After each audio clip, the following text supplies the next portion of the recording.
Hello everyone, Miss Helpy welcomes you all. About us.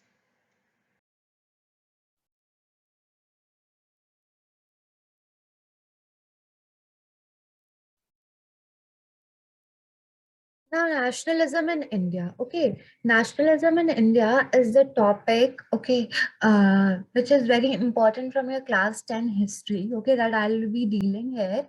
Okay, nationalism in India जो है राष्ट्रवाद, भारत में राष्ट्रवाद किस तरीके से, ठीक है, इसमें कौन कौन से टॉपिक्स जो है हम कवर अप करेंगे पढ़ने के लिए, वो है आपका पहला इंट्रोडक्शन, फिर उसके बाद first world war, okay, first world war आपका हो गया, देन आपका हो गया idea of Satyagraha, Rowlatt act और वाई नॉन कॉपरेशन, ओके, फिर उसके बाद है differing standard of sorry different strands with in movement कैसे टाउन में हुआ, कैसे कंट्री साइड में हुआ, कैसे स्वराज प्लांटेशंस ने करा, टुवर्ड्स सिविल डिसऑर्डिनेंस क्या है, ठीक है, सॉल्ट मार्च, सिविल डिसऑर्डिनेंस मूवमेंट, कैसे पार्टिसिपेंट्स ने मूवमेंट को देखा, लिमिट्स क्या है उस मूवमेंट का, और किस तरीके से एक बिलोंगिंगनेस जो नेशनलिज्म के तहत इंडिया में आया वो, फिर conclusion, okay. Now we shall begin firstly with the introduction, that is कि प्रीवियस चैप्टर में नेशनलिज्म के मायने जो थे वो कुछ अलग थे। नेशन स्टेट जो था यूरोपियन में, मतलब यूरोपियन नेशन स्टेट जो थे वो क्या, उनका क्या था कि हिस्ट्री, एक ग्लोरिफाइड पास्ट जो वो शेयर करते थे, वो उनको वो उस तरीके से नेशन स्टेट का एक सेंस लाते थे। लेकिन ये जो है चैप्टर में यहाँ नेशन स्टेट नेशनलिज्म का ये है कि यहाँ पे जो भी सेंस है, sense of belongingness, share bondation, okay, of related to that movement, ठीक है, उस मूवमेंट से, वो मूवमेंट जो एंटी कॉलोनियल मूवमेंट था, ठीक है, people begin to discovering their unity in the process of their struggle, जो एंटी कॉलोनिज्म के अगेंस्ट पे उन्होंने स्ट्रगल करा, और स्ट्रगल में पार्टिसिपेट करते करते साथ साथ में उन्हें एक कलेक्टिवनेस का, एक यूनिटी का सेंस अंदर में डेवलप हुआ, उसी को हम कहते हैं यहाँ पे नेशनलिज्म इन इंडिया, ठीक है। The sense of being oppressed in the colonialism, ठीक है, सब एक साथ ऑपरेश होने लगे, ठीक है, उन पे डोमिनेंस होने लगा ब्रिटिशर्स का, तो वो उसी से एक शेयर्ड बॉन्डिंग उत्पन्न हुआ उनके अंदर, एक शेयर्ड फीलिंग, ठीक है, एक समान भाव उत्पन्न हुआ, और उससे जो है वो बहुत सारे डिफरेंट डिफरेंट ग्रुप्स जो थे वो एक साथ टाई होके एक जगह पे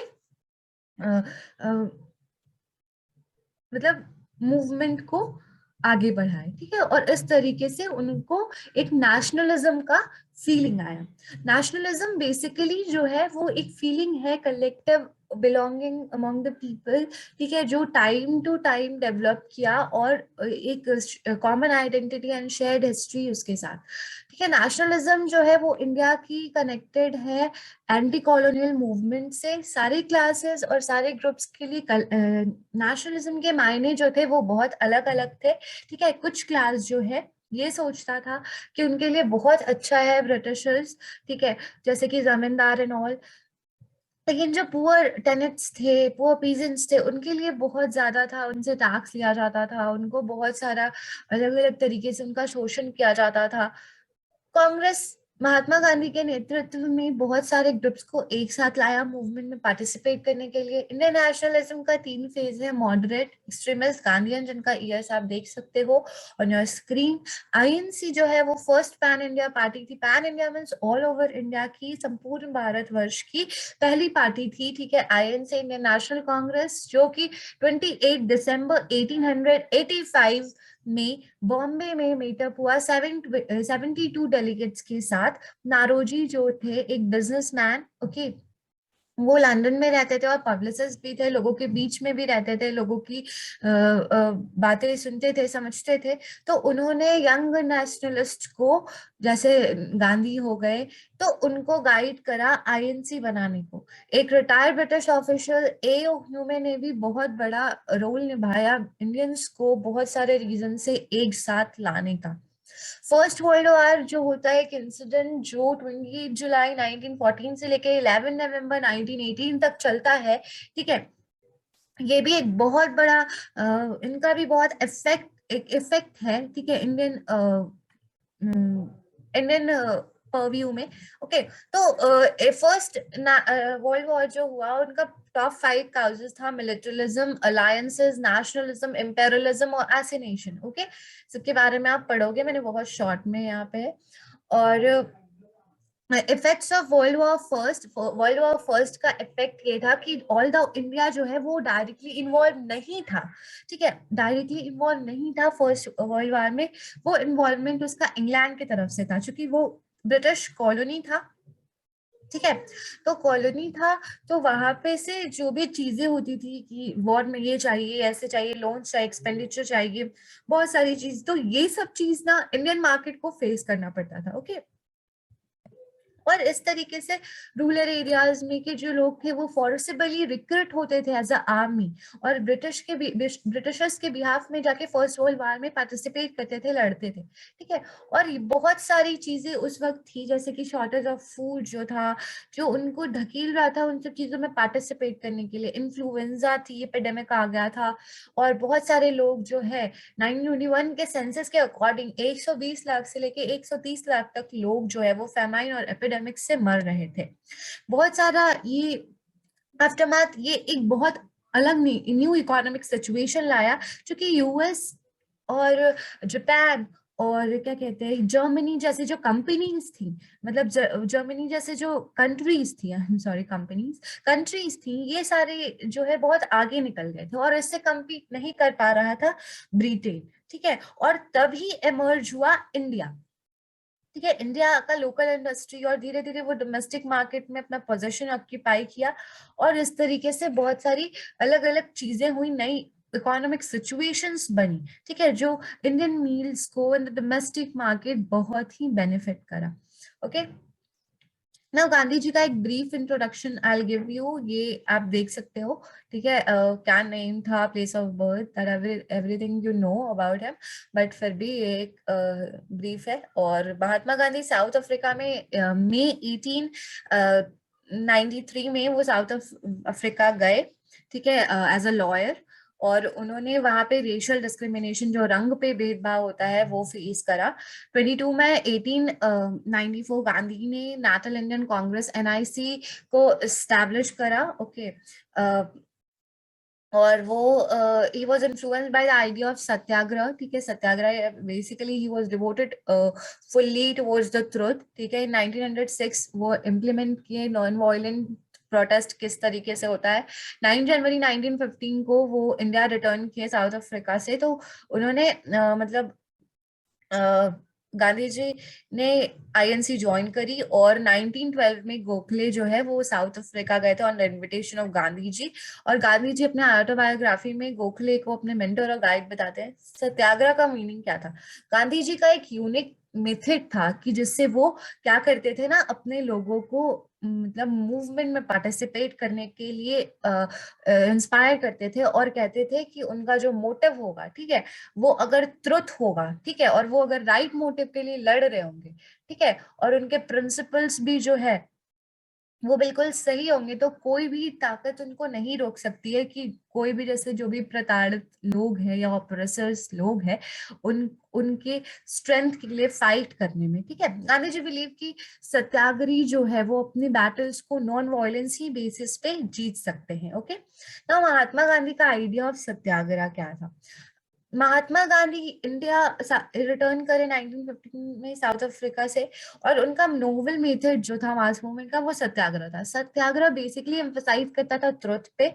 गांधी जी, ठीक है, उन्हें लगता था कि जो if the cause was true, if the struggle was unjust, was against the injustice, अन्याय के प्रति अगर स्ट्रगल चल रहा है, तो कोई भी ऐसी फिजिकल फोर्स नहीं है जो ऑपरेसर्स के लिए लड़ने से हमें रोक सकती है। सत्याग्रही जो है वो वायलेंस जो है, नॉन वायलेंस के थ्रू बैटल को जीत सकता है। पीपल जो भी लोग हैं जो दबे हुए हैं, मार्जिनाइज लोग हैं, ऑपरेसर है, उनको अपनी ट्रुथ, अपनी सच्चाई को देखना पड़ेगा, और सत्याग्रह सत्याग्रह जो है वो अल्टीमेटली बाउंड टू, मतलब उससे विक्ट्री होना ही है। फर्स्ट प्लांटेशन वर्कर जो चंपारण में, बिहार में पड़ता है, नॉर्थ बिहार में Champaran, in India 1916 were motivated to fight against the oppressive plantation system, ठीक है। सत्याग्रह इन खेड़ा, खेड़ा गुजरात में है, which is 1917 to support farmers. Satyagraha in Ahmedabad, which is also in Gujarat in 1918 among the cotton mill workers. तो ये 3 जगहों पे अलग अलग जो है वो किस तरीके सत्याग्रह मूवमेंट हुआ, ठीक है, प्लांटेशन सिस्टम में, फिर उसके बाद आपका फार्मर्स, फिर cotton mill workers. Okay, some early satyagraha movements organized by Gandhi itself, वो था peasant movement in Champaran 1916, Kheda peasants movement 1917, movement of mill workers of Ahmedabad in 1918. Hind Swaraj. Hind Swaraj is one of the prominent book, okay, one of the important writings of Mahatma Gandhi, which emphasized on non-cooperation of the British rule in India, कि हम British rule को boycott करेंगे, ठीक है। Rowlatt act पे आते हैं। Rowlatt act 1919 में, रॉलेट एक्ट जो है वो ब्रिटिश गवर्नमेंट ने पास करी थी। ये एक्ट अलाउ करता था detention of the political prisoner without the trials for 2 years, ठीक है, 2 years। लाइक कि हम किसी को भी क्या कहते हैं वो सस्पेक्शन, जिसे मुझे शक हुआ, किसी पे डाउट हुआ, तो मैं उसको अरेस्ट कर लूंगा विदाउट ट्रायल। तो ये सारा एक्ट का प्रोविजन था। ऑपोजिशन क्या था? 6 अप्रैल 1919 गांधी ने स्टार्ट करा एक non violent civil disobedience movement, किचलियो।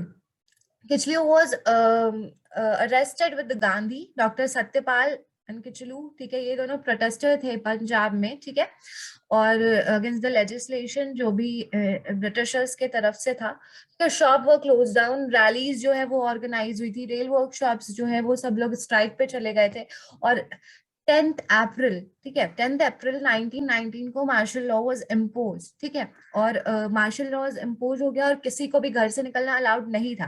पर फिर भी लोगों, और पब्लिक मीटिंग्स भी करना अलाउड नहीं था, लेकिन फिर भी लोगों ने जालियांवाला बाग में पब्लिक मीटिंग, एक तरीके से शायद बैसाखी का टाइम था, तो उन्होंने सब गए और इस तरीके से उन्होंने देखा, जनरल डायर ने, कि किसी को भी मना था, मतलब किसी को नहीं आना था, तो फिर ये जालियांवाला बाग में लोग ऐसे क्यों हैं, ठीक है। तो तभी तभी 13 अप्रैल को वो मतलब जालियांवाला बाग मैसेकर हुआ, ठीक है, और जनरल ओडायर जो है वहां पे उसका कमांड लिया था उन्होंने। Need for the movement extension, किस तरीके से रॉलेट सत्याग्रह जो है वो मेनली सिटीज में कन्फाइन थी। महात्मा गांधी ने फेल किया, मतलब ऐसा फील किया, सॉरी नॉट फेल किया, फील किया दैट कि मूवमेंट एक्सपैंड इन इंडिया, इस मूवमेंट को बढ़ाया जाए। वो कहते थे ये सिर्फ तभी हो सकता है जब हम ब्रदरहुड से आगे बढ़े, ठीक है, हिंदू और मुस्लिम दोनों जो है वो साथ में आए एक प्लेटफॉर्म पे और वर्क करे अच्छे से, ठीक है।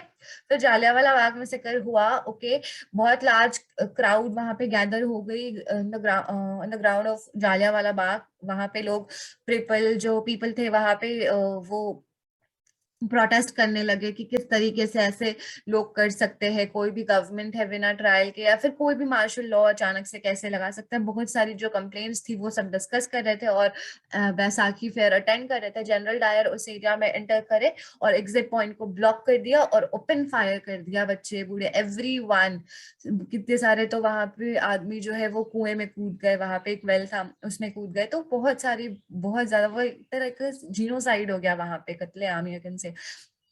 The government responded with a brutal repression seeking to humiliate and terrorize. Satyagrahis were forced to rub their nose on the ground, crawl on the streets, do salam and salute to all the sahibs. तो इस तरीके का चीजें जो थी वहां पे बहुत ज्यादा थी। After March Jallianwala Bagh massacre जो इसके बाद हुआ, उसके बाद क्या हुआ, लाइक क्राउड्स जो थी वो नॉर्थ इंडियन टाउन्स में आया, strike, clash with the police, लोग बिल्कुल एकदम बायकॉट कर रहे थे और बहुत ज्यादा लोग बिल्कुल एकदम चिढ़े हुए थे इस चीजों से। चिढ़े क्या, उनमें बहुत ज्यादा रोष था। ब्रिटिश रूल यूज, ब्रिटिश जो है वो पूरा ब्रूटल रिप्रेशन की, किस तरीके से इनके प्रोटेस्ट को दबाया जाए, पूरा ब्रूटल हो गया था। और सत्याग्रहीज जो है वो उनके नोज को रब करना था ग्राउंड पे, और क्रॉल करना था स्ट्रीट पे, मतलब हर तरीके का वो, मतलब किस तरीके से एकदम बिल्कुल लो स्टेटस कर दे, बिल्कुल बहुत ज्यादा भारतीयों को ऐसे रिप्रेस करे, वो बिल्कुल हो गया था situation. people were flocked village around Gujranwala in Punjab, now in Pakistan वो bomb, वहां पे bomb drop कर दिया गया था. Violence forced Gandhi to stop the movement. ये सारा violence हो रहा था, ठीक है, तो गांधी ने movement को तभी stop कर दिया. फिर non cooperation movement and इस famous book Swaraj, okay, 1909 Mahatma Gandhi ने लिखा, ठीक है. फिर British rule was established in India because Indians collaborated with them. British to continue to rule because of that cooperation. ठीक है, तो मेन मोटिव ये था नॉन कॉपरेशन जाने का कि ब्रिटिशर्स आए तो कैसे आए, वो बेसिकली जो है हमारे कोलैबोरेशन, हमारे कॉपरेशन, ठीक है, हमने उन्हें सह दी तभी वो आए, ठीक है. तो सबसे पहले जो है इनको जड़ से बाहर फेंकने का एक ही तरीका हो सकता है कि that we should approve them by non cooperating, okay, and non coordination ही कुछ नहीं रखते हैं, ठीक है. और इस तरीके से British rule will collapse with in the year और स्वराज जो है हमारा खुद का स्वतंत्र राज वो वापस से आ जाएगा. Gandhi believed, okay, if Indian people stop cooperating, the British would have no choice but they would leave India forever. Okay, तो सम प्रपोजल जो है नॉन कोऑपरेटिव मूवमेंट्स के ये है कि जो भी टाइटल सर वगैरह का टाइटल्स मिलता था उस वक्त, वो सारे टाइटल को हटा दिया जाए. जो भी इंग्लिश गवर्नमेंट ने हमें इंडियंस को, किसी किसी इंडियंस को सर, महाराजा, ये सब टाइटल व्हाटएवर जो भी टाइटल दिया हो, ठीक है, वो सब हटा दो, विड्रॉ कर दो.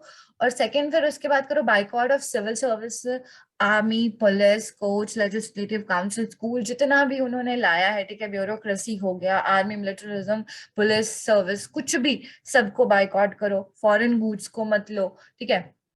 Government does not desist from its oppressive policy, then started the entire disobedience movement. और if government जो है, अगर government जो है इस oppressive policies से अगर हमें रिहा नहीं करती है, तो हम ये जो है then start the entire, हम पूरा civil disobedience, पूरा disobedience movement को अच्छे से peak up पे एकदम start कर देंगे. Effects of the non-cooperation movement on the economy of India. Foreign goods जो है उसको बाइकआउट कर दिए गए, लिक्वर शॉप्स वो पिकेटेड, ठीक है, जला दिए जा रहे थे, क्लॉथ, फॉरेन क्लॉथ्स बर्न कर दिए जा रहे थे. इम्पोर्ट जो है फॉरेन क्लॉथ का वो एकदम हाफ हो गया था 1921-22 के. उसके वैल्यू जो है रुपीस 102 करोड़ से 57 करोड़ बिल्कुल नीचे ड्रॉप डाउन हो गया. और बहुत सारे मर्चेंट ट्रेडर्स जो है वो फॉरेन गुड्स नहीं लेने लगे, फॉरेन और finance from the foreign trade नहीं लेने लगे. People begin discarding the imported clothes, wearing Indian ones. और इस तरीके से production of Indian textile mills and handlooms went up, और खादी का यूज जो है उस वक्त पॉपुलराइज होने लगा. Non cooperation movement country side में किस तरीके से थी, तो अवध में peasants moved by Baba Ramchandra was taking what against the talukdars and landlords who demanded extreme high rents, okay, and variety of the other seizures from the peasants.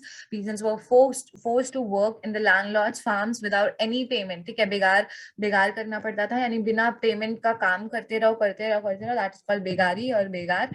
और ये लोग करते थे, ठीक है. उस वक्त पीजेंट जो है उनके पास कोई सिक्योरिटी ऑफ टेन्योर नहीं था, कभी भी निकाल देते थे, कभी भी रख लेते थे, ठीक है. और इस तरीके से उनका लीज लैंड पे भी कोई राइट नहीं था. फिर पीजेंट्स ने एजिटेट करा, डिमांड करा कि उनके रेवेन्यू को रिड्यूस किया जाए, बेगार को अबॉलिश कर दिया जाए, और सोशल बाइकआउट करा उन ऑपरेसिव लैंड्स का, उन ऑपरेसिव लैंडलॉर्ड्स का, ठीक है, जो भी वो जमींदार या लैंडलॉर्ड्स थे उनका बाइकआउट करा.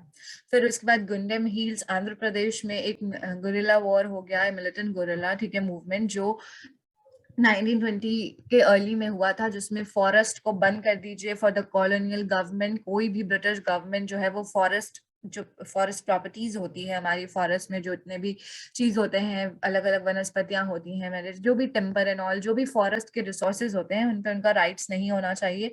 और उन्हें preventing people from entering the forest to graze their cattle, to collect fuel woods, fruits. They felt their traditional rights were being denied. ऐसा वहां के लोगों को लग रहा था, और इसलिए वो बाइकआउट कर रहे थे ब्रिटिशर्स को.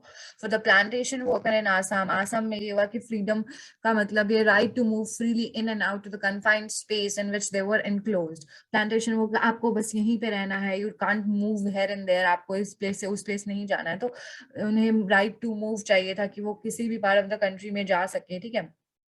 और इस तरीके से under the inland immigration act of 1859 plantation workers जो है उन्हें वर नॉट परमिटेड, ठीक है, ये ब्रिटिशर्स लाए थे और ये एक्ट, और उन्हें परमिट नहीं था कि वो अपने गार्डन्स को, टी लीव्स के गार्डन को बिना परमिशन के छोड़ के जा सकते हैं। इनफैक्ट परमिशन हार्डली ग्रांटेड, बहुत हार्डली, बहुत मुश्किल से मिलता था परमिशन। और जब when they heard of non cooperation movement, thousands of workers डिफाइड the authorities and left their homes, ठीक है।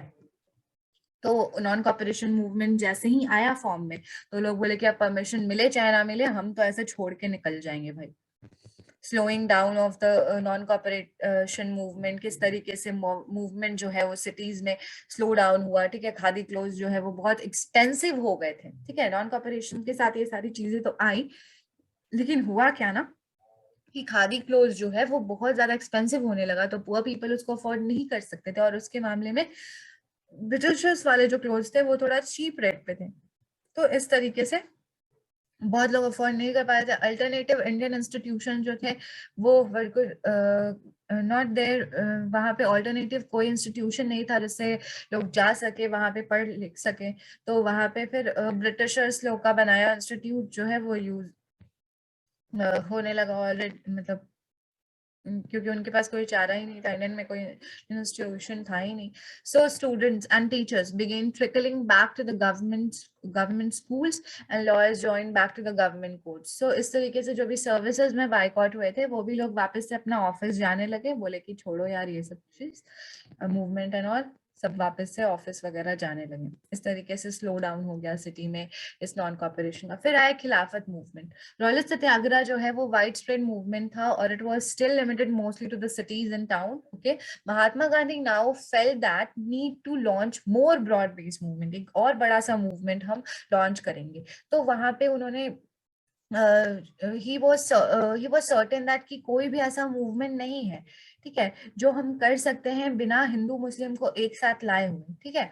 तो उन्होंने क्या किया कि फर्स्ट वर्ल्ड वॉर जैसे डिफीट किया ऑटोमन एम्पायर एट टर्की, ठीक है। देयर वर रूमर्स दैट हा peace treaty was going to impose on Ottoman empire who was spiritual head Khalifa of the Islamic world. The Muslim of India decided to force Britain to change her Turkish policy. A Khilafat committee was formed under the leadership of Maulana Azad, Ajmal Khan, and Hasrat Mohani.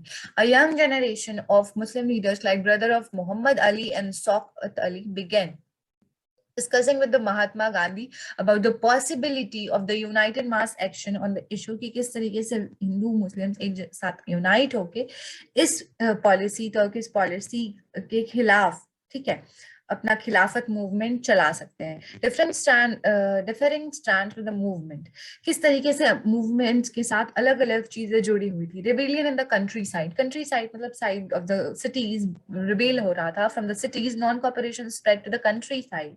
After the war, the struggle of the peasants and tribal were developing in the different parts.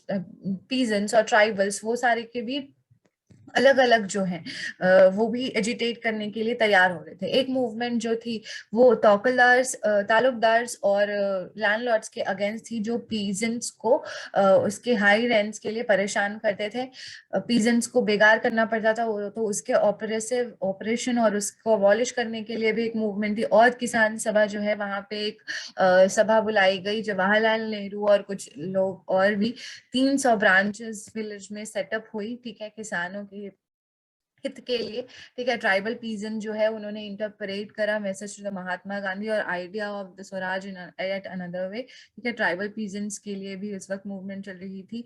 और colonial government had closed the largest forest area, preventing people from entering the forest to graze their cattle or to collect the fuel, woods and fruits. Alluri Sitaram Raju claimed that he had a variety of special powers. He asserted that India could be liberated only by the use of force. ठीक है, ये एक अलग personality यहाँ पे जो है verge हुआ था, ठीक है। उन्होंने कहा था कि इंडिया जो है वो केवल और केवल फोर्स के दम पे जो है वो अपना काम कर सकता है, ओके।